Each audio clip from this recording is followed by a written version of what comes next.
अस्सलाम वालेकुम जी, हमारे साथ डॉक्टर उमर फारूक। उम्मीद करता हूँ आप तमाम लोग खैरियत तो आफियत से होंगे। आज का जो टॉपिक मैंने चूज़ किया है ये बहुत ही हॉट टॉपिक है। हॉट टॉपिक इसको इस लिहाज से कहा जाता है क्योंकि ये टॉपिक वो है जो कि आजकल हर उम्र का अफ़राद इस मर्ज़ में मुब्तला नज़र आते हैं, चाहे वो बच्चे हों या वो बड़े हों, वो इस मर्ज़ में मुब्तला नज़र आते हैं। अब इस टॉपिक का नाम है क्या है? इस टॉपिक का नाम बेसिकली है नेज़ल पॉलिप्स। नेज़ल पॉलिप्स क्या होता है? ये कितनी किस्मों का होता है? कौन-सी ऐसी अलामात हैं जो इस मर्ज़ के होने के बाद होती हैं जिससे हमें पता लगता है कि हम नेज़ल पॉलिप्स का शिकार हैं? और क्या होम्योपैथिक के ज़रिए इसका इलाज मुमकिन है या सर्जरी ही इसकी आखिरी ऑप्शन है? अगर होम्योपैथिक के ज़रिए इसका इलाज मुमकिन है तो कौन-सी ऐसी मेडिसिन है जिसको हम इस्तेमाल करके नेज़ल पॉलिप्स के मर्ज़ से शिफ़ायाब हो सकते हैं? तो वीडियो को एंड तक देखिएगा। वीडियो अच्छी लगने की सूरत में वीडियो को लाइक कीजिएगा, चैनल को सब्सक्राइब और बेल आइकन पे भी क्लिक कीजिएगा ताकि इस तरह की इन्फॉर्मेटिव वीडियो आप तक पहुँचती रहे और कमेंट करके हमारी हौसला अफ़ज़ाई भी कीजिएगा। नेज़ल पॉलिप्स क्या होते हैं? नेज़ल पॉलिप्स बेसिकली नोज़ की लाइनिंग के ऊपर एक ग्रेप लाइक स्ट्रक्चर होता है जो कि टी शेप लाइक होते हैं। ये नॉन कैंसरियस होते हैं। अब ये नॉन कैंसरियस होते हैं मतलब इसके अंदर कोई कैंसर का मवाद नहीं पाया जाता।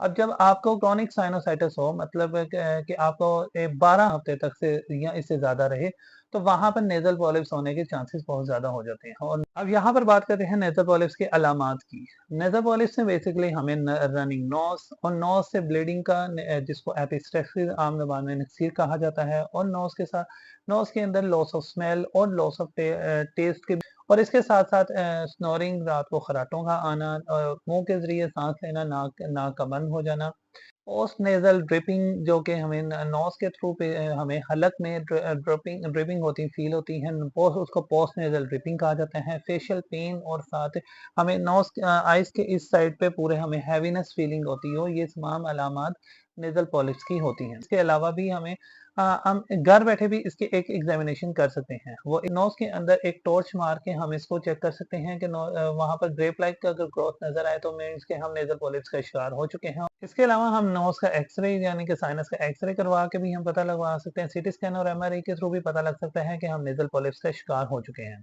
अब नेज़ल पॉलिप्स बेसिकली 2 किस्म के होते हैं। नेज़ल पॉलिप्स में होते हैं वो कि एक एथमॉइडल नेज़ल पॉलिप होते हैं और दूसरा एंट्रोकोन्सल नेज़ल पॉलिप्स होते हैं। अब मोस्टली अगर मेजॉरिटी देखा जाए तो 90 टू 95% जो केसेज़ हमारे पास रिपोर्टेड होते हैं उनमें उनमें एथमॉइडल नेज़ल पॉलिप्स हमें मोस्टली दिखने में आते हैं, जो कि एथमॉइड के थ्रू ग्रोथ होती है नेज़ल पॉलिप्स की। डाइट की बात की जाए तो डाइट के अंदर बर्गर, शवारमे, कोल्ड ड्रिंक्स मीन्स के जंक फूड्स वगैरह तमाम माइनस कर दिए देने देने चाहिए और इसके साथ-साथ राइस का इस्तेमाल भी बंद कर देना चाहिए। हम वेजिटेबल्स यूज़ करें, वेजिटेबल्स का इस्तेमाल हमारे लिए बहुत ज़्यादा फ़ायदेमंद भी होगा और साथ ही साथ सुबह उठ के निहार पेट कोशिश करें कि नीम गर्म पानी में शहद डाल के इस्तेमाल किया जाए। नेज़ल पॉलिप्स का होम्योपैथिक में तो मुकम्मल बहुत अच्छा इलाज मुमकिन है। तो अगर एलोपैथिक साइड की बात कीजिए तो वहाँ पर इसके नेज़ल स्प्रेज़ होते हैं जो कि ड्रॉप्स होते हैं नेज़ल ड्रॉप्स इनको हम वक़्त डाल के स्टेरॉयडल ड्रॉप्स बेसिकली वो होते हैं जो को हाँ, हम यूज़ करके नेज़ल पॉलिप्स के वक़्ती तौर पे निजात पा सकते हैं। लेकिन और इसके अलावा वहाँ पर एक इसकी सर्जरी होती है जिसको करवा के हम नेज़ल पॉलिप से छुटकारा पा सकते हैं। लेकिन आफ्टर सम टाइम या आफ्टर सम ईयर ये दोबारा से रीग्रोथ होने के इसके चांसेस दोबारा बढ़ जाते हैं। अब अगर यहाँ पर बात की जाए एक्सरसाइज की, एक्सरसाइज हमने करनी है पूरी ओपन एयर में। ओपन एयर में जब इसकी एक्सरसाइज करनी है तो एक्सरसाइज परफॉर्म करने का सिंपल सा तरीकाकार है। 3, 5 और 7 का फॉर्मूला हमने याद रखना है। 3, 5, 7 का फॉर्मूला होता क्या है? बेसिकली 3 सेकंड्स के लिए हमने नोज को एक साइड से ब्लॉक कर लेना है। तो 3 सेकंड्स के लिए हमने उसके दूसरी साइड से हमने इस ऑक्सीजन को इनहेल करना है, साँस अंदर की तरफ लेना है।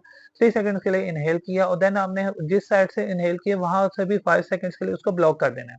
अब दोनों साइड्स को 5 सेकंड्स के लिए ब्लॉक रखना है और जैसे हमने 5 सेकंड्स के लिए ब्लॉक रखने के बाद आफ्टर 7 सेकंड्स के लिए हमने जिस साइड से इनहेल किया था उसी साइड से हम एक्सहेल करेंगे 7 सेकंड्स के लिए। तो ये पूरी एक एक्सरसाइज है जिसको अगर परफॉर्म करें पहले एक राइट साइड पे फिर इसी तरह से लेफ्ट साइड पे इसको परफॉर्म किया जाए तो इससे इसकी शिद्दत में थोड़ी कमी आ सकती है। लास्ट में मैं आपको बताऊँगा कि कौन-सी ऐसी इफेक्टिव मेडिसिन है जिसके इस्तेमाल से हम नेज़ल पॉलिप्स के मर्ज़ से जान छुड़ा सकते हैं। हमने नेज़ल पॉलिप्स के मर्ज़ से जान छुड़ाने के लिए सबसे पहले तो हमें ये देखना पड़ेगा कि हमें किसी एक कॉम्पिटेंट डॉक्टर्स के पास होम्योपैथिक प्रैक्टिशनर के पास हमें जाना चाहिए कि जाके वहाँ से हम अपनी मेडिसिन की सिलेक्शन करवाएँ, कि कौन-सी ऐसी इफेक्टिव मेडिसिन है जो कि हमारे लिए सूटेबल है क्योंकि हर मरीज़ के लिए डिफरेंट मेडिसिन होती है, हर मरीज़ के लिए एक ज मेडिसिन नहीं होती। अब यहाँ पर जो मेडिसिन्स का नाम मैं आपको बताऊँगा वो उसमें है हेपरसेल्फ है, लिमिनामाइनर है, ट्यूक्रिम है, कालीबिच है, है और पल्सरिला है, ट्यूबरकुलिनम है, बेसिलिनम है, थूजा है और बहुत सी ऐसी होम्योपैथिक इफेक्टिव मेडिसिन है जिसका इस्तेमाल करके हम नेज़ल पॉलिप के मर्ज़ से जान छुड़ा सकते हैं। और अगर आप मुझसे राब्ता करना चाहते हैं तो आपकी स्क्रीन पे एक नंबर शो हो रहा होगा, इस नंबर पे आप कॉल करके अपनी अपॉइंटमेंट को कंफर्म कर सकते हैं, चाहे वो वीडियो कंसल्टेशन हो या क्लिनिक पे विजिटिंग कंसल्टेशन हो। अगर आप मुझसे क्लिनिक पे मुलाकात करना चाहते हैं तो मैं शालामार लिंक रोड पे अपना प्रैक्टिस कर रहा हूँ। अब लास्ट में मैं आपसे रिक्वेस्ट करूंगा कि वीडियो अच्छी लगने की सूरत में वीडियो को लाइक कीजिएगा, चैनल को सब्सक्राइब और बेल आइकन पे भी क्लिक कीजिएगा ताकि इस तरह की इन्फॉर्मेटिव वीडियो आप तक पहुंचती रहे। और लास्ट में हमें कमेंट करके एक हमारी हौसला अफजाई भी कीजिएगा और बताइएगा कि आपको वीडियो कैसी लगी और नेक्स्ट टॉपिक किस मर्ज पे होना चाहिए, इस पे भी हमें ज़रूर बताइएगा।